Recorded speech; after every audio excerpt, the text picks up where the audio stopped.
صحیح بخاری میں ایک حدیث موجود ہے، ابو موسیٰ اشعری کہتے ہیں کہ ہم ایک باغ میں بیٹھے ہوئے تھے، اتنے میں باغ کے دروازے پہ دستک ہوئی۔ نبی علیہ السلام نے فرمایا کہ جو کوئی بھی ہے نا دروازے پہ اسے جنت کی بشارت دے دو۔ کہتے دروازہ کھولا تو سیدنا ابوبکر رضی اللہ تعالیٰ اندر آ گئے۔ تھوڑی دیر بعد پھر دستک ہوئی، ٹھک ٹھک۔ آپ فرمایا اب بھی جو آیا نا اسے جنت کی بشارت دے دو۔ دروازہ کھولا سیدنا عمر۔ پھر تیسری دفعہ جب دستک ہوئی تو نبی علیہ السلام فرمایا اب جو کوئی آئے نا اسے جنت کی بشارت دو، لیکن ان مصیبت اور پریشانیوں کے ساتھ جن سے اس کو گزرنا پڑے گا۔ تو کہتے ہیں میں نے دروازہ کھولا تو حضرت عثمان تھے، اور میں نے کہا کہ رسول اللہ نے آپ کے بارے میں یہ کہا کہ جنت ہے لیکن آپ کی جنت تکلیف کے ساتھ جڑی ہوئی ہے۔ تو انہوں نے کہا میں اللہ سے مدد مانگتا ہوں ان فتنوں کے اگینسٹ۔ اسی کا ایک طریق صحیح بخاری میں، اس میں اسی طرح یہ الفاظ ہیں، پہلے حضرت ابوبکر آئے، پھر حضرت عمر آئے، اور اس میں یہ الفاظ ہیں کہ نبی علیہ السلام ایک کنویں کی منڈیر پہ بیٹھے ہوئے تھے۔ پرانے زمانے میں وہ کنویں ہوتے تھے نا، ابھی بھی آپ دیکھیں نا بڑے کنویں ہوتے ہیں، قلعہ اور طاس میں بنے ہوئے ہیں، تو اس کی وہ جو باہر منڈیر نکلی ہوتی ہے نا دیوار چھوٹی سی، اس پہ آپ علیہ السلام بیٹھے ہوئے تھے۔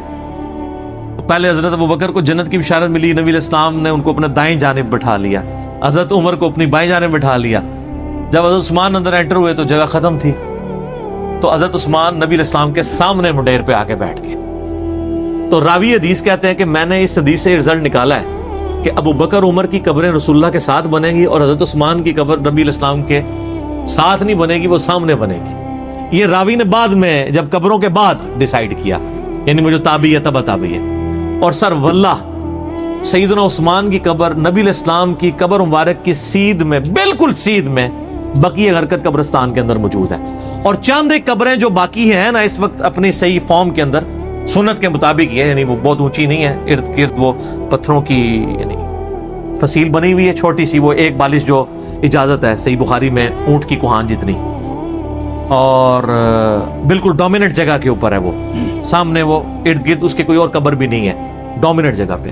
پہلے تو خیر سلطنت عثمانیہ کے دور میں مزار بھی اس پہ بہت بڑا بنا تھا، آپ کو پرانی تصاویر مل جائیں گی 1886 کی، وہ تو پھر سعودی حکومت نے توڑوائے، ظاہر ہے وہ خلاف سنت مزار بنے ہوئے تھے۔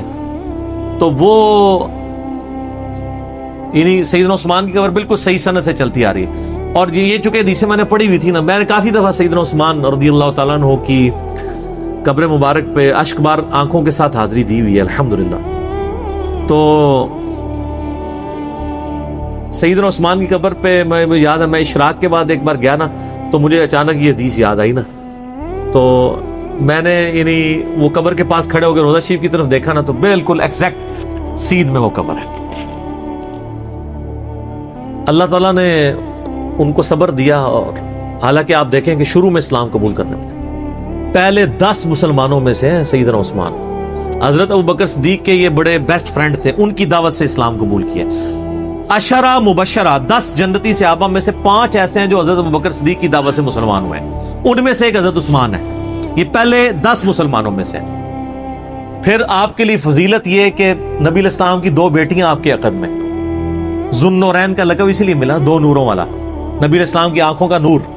اس سے وہ دوسرے وہ نور والے مسئلے نکالنے شروع کر دیتے ہیں۔ یہ نور جو ہے نا وہ محاورتاً لفظ استعمال ہوا ہے، فزیکل نور نہیں ہے۔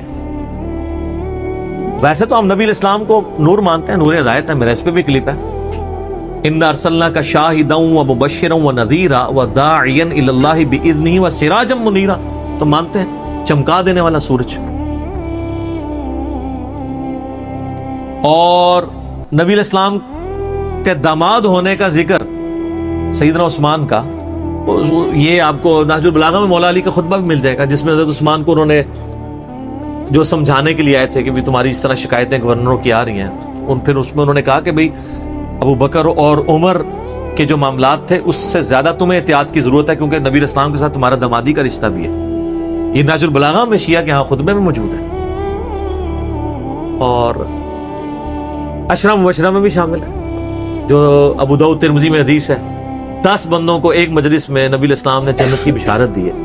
اس میں پہلے 4 خلفائے راشدین ہی ہیں، ابو بکر، عمر، عثمان و علی، 4 خلفائے راشدین، اس کے بعد طلحہ، زبیر، عبد الرحمن بن عوف، سعد ابن ابی وقاص، اور سعید ابن زید، ابو عبیدہ ابن جرح۔ تو یہ 10 لوگوں کو ایک مجلس میں جنت کی بشارت ملی، اس میں بھی سیدنا عثمان شامل، اور سیدنا عثمان کو تو جنت کی بشارت کئی دفعہ ملی ہوئی ہے۔ جامع ترمذی میں، مسند احمد میں حدیث موجود ہے، جب باغیوں نے ان کو گھیر لیا، محصور کر دیا۔ آج میں اس ٹاپک کی طرف نہیں چل رہا، وہ ایک علیحدہ سے ایک سٹوری ہے، ادھر پھر کئی اور چیزیں بھی آئیں گی، تو میں وہ مذاکرہ نہیں کرنا چاہتا۔ سیدنا عثمان رضی اللہ تعالیٰ عنہ کو مسجد میں جانے سے روک دیا، میٹھا پانی آپ کے گھر پہنچنے سے روک دیا گیا، تو آپ گھر کی چھت پہ کھڑے ہوئے اور انہوں نے خطاب کیا جو لوگ وہاں پہ ان کو گھیرے ہوئے تھے۔ ترمذی میں پورا ڈیٹیل خطبہ موجود ہے، مشکات میں آلموسٹ آپ کو ساری حدیثیں حضرت عثمان کے چیپٹر میں آپ کو 30 جلد میں مل جائیں گی۔ تو ان کا لوگوں، میں تمہیں اللہ کی قسم دیتا ہوں اور اسلام کا واسطہ دے کے پوچھتا ہوں، کیا تمہیں یاد نہیں ہے کہ نبی علیہ السلام جب مدینہ شریف ہجرت کر کے آئے تھے تو مسلمانوں کے لیے میٹھے پانی کا کنواں نہیں تھا، اور نبی علیہ السلام نے کہا تھا کہ کون ہے کہ جو کنواں لے کر وقف کرے اور جنت میں سے بہتر کنواں لے لے؟ تو میں نے اپنے حلال مال سے وہ کنواں خرید کے وقف کیا تھا۔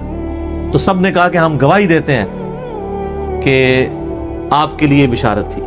کون گواہی دے رہے ہیں؟ جو مخالفین ہیں، پروٹیسٹ کرنے آئے ہیں۔ اس سے یہ بات پتہ چلی کہ وہ لوگ تھے جن کو یہ باتیں پتہ تھی، صحابہ ہی تھے، بیچ میں اور لوگ بھی مکس تھے لیکن صحابہ بھی تھے، بدری صحابہ بھی تھے، ان میں اختلاف رائے تھا، وہ علیحدہ سے ایک ٹاپک ہے۔ یوٹیوب پہ میرا کلپ ہے، شہادت عثمان کے اصلی اسباب کیا تھے۔ عبداللہ ابن سبا والا تو معاملہ ہی ذرا ایک ڈیفرنٹ کہانی بنا کے اس میں ڈال دی، وہ الگ چیز تھی۔ پھر سیدنا عثمان نے کہا کہ تمہیں یہ یاد نہیں ہے کہ مسجد نبوی کی توسیع کی باری آئی تو نبی علیہ السلام نے فرمایا کون ہے جو مسجد نبوی کے لیے زمین لے کے وقف کرے توسیع کے لیے کہ جنت میں اس سے بہتر اسے اللہ تعالیٰ قطع عطا فرمائے؟ تو میں نے اپنے مال میں سے وقف کیا تھا اور مجھے جنت کی بشارت ملی۔ کہ جی بالکل ایسے ہی تھا۔ پھر ان کا جو جیش العسرہ تھا، تنگی والا جہاد، یعنی تبوک، جہاں پہ جہاد فرض ہو گیا تھا ہر مسلمان پہ، کیونکہ رومن امپائر سے ٹکرانا تھا، تو نبی علیہ السلام نے جب چندے کی اپیل کی تھی تو میں نے 1000 دینار نبی علیہ السلام کی جھولی میں ڈرا کے ڈالے تھے، اور نبی علیہ السلام اپنے مبارک ہاتھوں سے یوں ان کو الٹ پلٹ کرتے تھے اور کہتے تھے عثمان جنتی آج کے بعد جو مرضی کرے۔ تو انہوں نے کہا کہ ہم گواہی دیتے ہیں۔ سر یہ 1000 دینار آپ کیا سمجھ رہے ہیں کتنی رقم ہوگی؟ کیلکولیٹ کر کے دیکھیے،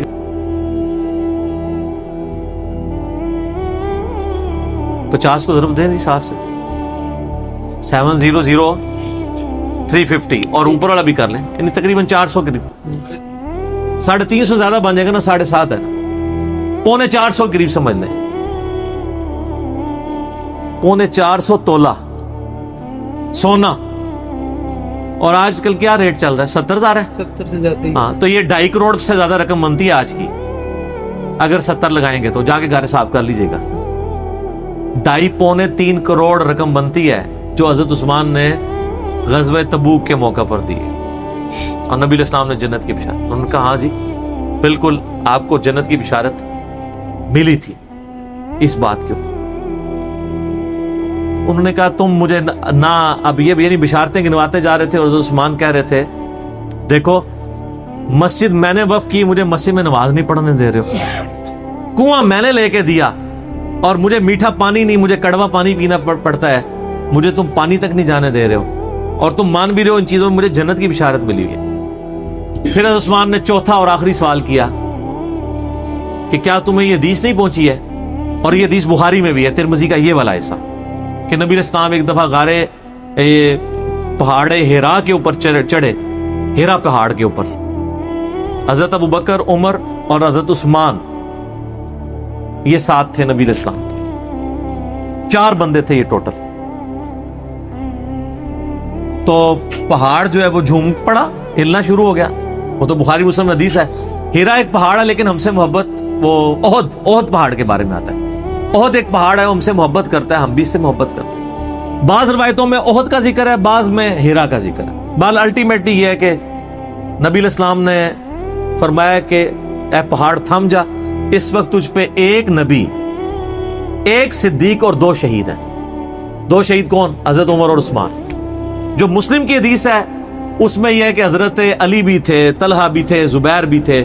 تو نبی علیہ السلام نے فرمایا کہ اس وقت تجھ پر انبیاء شہداء اور صدیق کے علاوہ کوئی نہیں ہے. اس سے یہ بھی نبی علیہ السلام نے غیبی خبر دے دی کہ یہ باقی سارے شہید ہونے والے ہیں. حضرت طلحہ بھی شہید ہوئے ہیں جنگ جمل میں، حضرت زبیر بھی، اور مولا علی بھی، اور سیدنا عثمان بھی.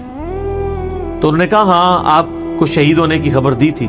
تو انہوں نے کہا اللہ کی قسم، رب کعبہ کی قسم، میں کامیاب ہو گیا. میں نے تم سے یہی منوانا تھا کہ نبی علیہ السلام نے مجھے شہید کہا ہوا ہے، میں شہید ہوں. لیکن خیر ترمذی میں تو ادھر ہی ہے. باقی آپ تاریخی روایتیں پڑھیں گے اور باقی کتابیں دیکھیں گے، اس میں آپ کو ملے گا کہ وہ کہتے ہیں کہ حضرت یہ باتیں ساری صحیح ہیں لیکن اب آپ بدل چکے ہیں. نہیں، وہ جس طرح ہمیں بھی کہتے ہیں کہ حضرت باتیں تو آپ کی ٹھیک ہیں لیکن کے بعد پھر اس طرح کی باتیں شروع ہو جاتی ہیں. تو یعنی بدقسمتی جب کسی پہ چھائی ہو. ورنہ دیکھیں ایک شخص جس کی 82 سال عمر ہے اور اس کی زندگی پوری قربانیوں سے تعبیر بھری پڑی ہوئی ہے، کہیں بشری تقاضے کے تحت کوئی مسئلہ مس ہینڈل تو اسے ضرور ہو سکتا ہے، لیکن آپ اس کی نیت کے اوپر یا اوورال پوری زندگی کو تو زیرو سے ملٹیپلائی نہیں کر سکتے. یہی وجہ ہے کہ جو ایران والوں نے فلم بنائی ہے مختار سقفی پہ، اس میں بھی جو حضرت معاویہ رضی اللہ تعالیٰ عنہ اور شیعان علی کا اختلاف دکھایا وہ اسی بات پہ کہ آپ نے خلفاء کے طریقے کو چھوڑ دیا اور اس میں وہ تینوں خلفاء کو رسپیکٹ دیتے ہیں. پھر حضرت علی علیہ السلام کی زندگی کے آخری 10 سال پہ ایک فلم ہے 22 قسطوں پہ، امام علی علیہ السلام. اس میں انہوں نے حضرت عثمان کا بھی، چونکہ ان 10 میں سے سمجھ لیں 4-5 سال تو حضرت عثمان کے بھی خلافت کے، حضرت عثمان کا بھی انہوں نے بڑا پازیٹیو کریکٹر دکھایا ہے اور یہ بتایا کہ اصل کلپرٹ جو ہے وہ مروان بن حکم تھا. حضرت علی حضرت عثمان کو سمجھاتے تھے تو پھر وہ اپنے فیصلوں کو بھی ریورٹ کرتے تھے، یعنی ان کی نیت میں تھی. لیکن ظاہر ہے کہ وہ ایک حضرت عمر والی مینیجریل سکل نہیں تھی. 72 ایئرز کی عمر میں چونکہ خلیفہ بنائے گئے تھے، ایک ایجنٹ تھے. تو بہرحال 82-83 ایئرز ایج ہے اور ایک شخص نے پوری زندگی یعنی اسلام قبول کیا. تو ان کا چچا ان کو مارا کرتا تھا کہ اتنی تکلیفیں کاٹی ہیں، سابقون الاولون میں سے ہیں. تو آخری وقت میں آ کے کیوں انہوں نے ایسا کرنا تھا کہ وہ نفس کے ہاتھوں مغلوب ہو جاتے ہیں، جن کی پوری زندگی اسلام کی خدمات پہ تھی اور نبی علیہ السلام نے کئی مواقع پہ انہیں جنت کی بشارت بھی دی. بال انہوں نے اپنے سیلف ڈیفenس میں کچھ بھی نہیں کیا، ورنہ 300 بندے کو ہٹانا کو مسئلہ نہیں تھا، لیکن وہ چاہتے تھے مدینہ تو رسول میں میری وجہ سے خون نہ بہے.